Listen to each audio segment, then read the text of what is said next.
Why people destroy what they love. This might hurt to hear. Let me say something that sounds wrong at first. People don't destroy what they hate. They destroy what they can't afford to lose, the relationship they care about, the opportunity they prayed for, the peace they finally found. And most of the time, they have no idea they're doing it. If you've ever looked back at your life and thought, why did I mess that up? Stay with me.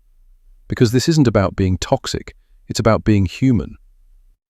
Here's the uncomfortable truth. The moment something truly matters to you, your brain stops seeing it as happiness. It sees it as a threat. Because love comes with risk. Attachment comes with vulnerability.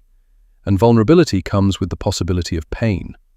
So instead of enjoying the moment, the brain switches into protection mode.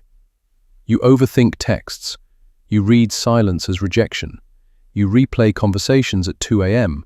like a courtroom trial.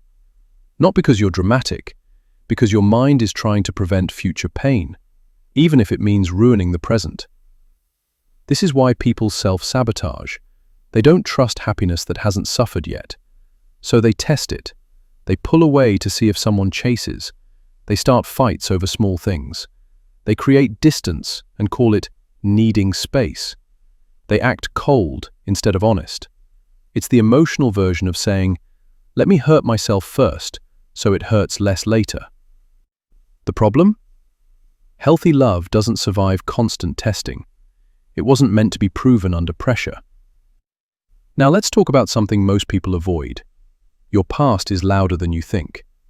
Love doesn't heal old wounds. It exposes them.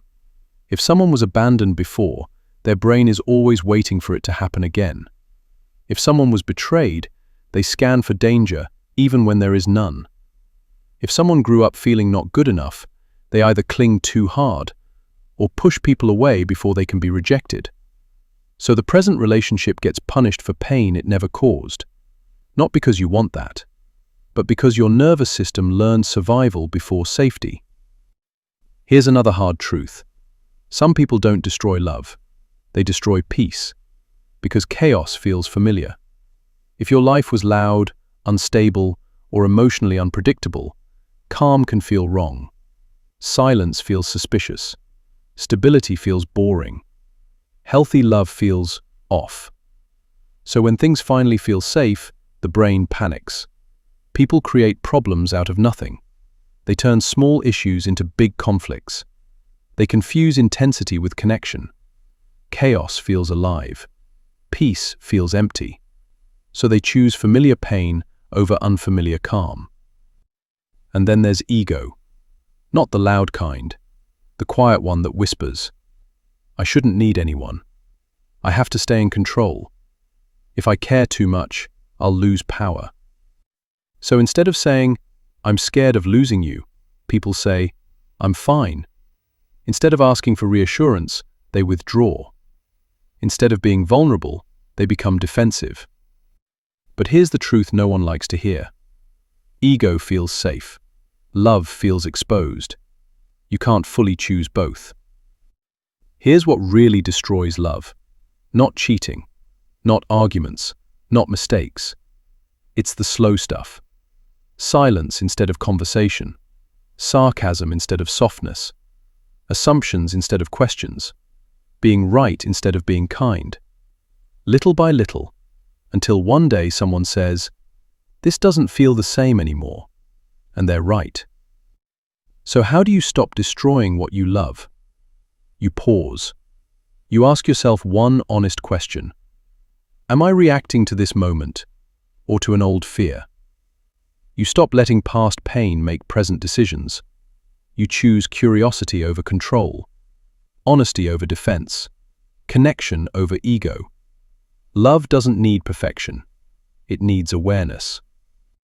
And here's the part I want you to really hear. Love isn't destroyed by mistakes.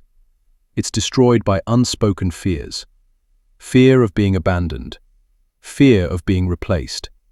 Fear of not being enough. Once you see that, you stop fighting love. You stop testing people. You stop running from peace. And you finally learn how to protect what actually matters. If this video hit a little too close, that's not a bad thing. It means something clicked. Comment, "I get it," if you recognized yourself. Subscribe if you want more psychology-based videos like this. Because understanding your mind is how you stop ruining the things you love.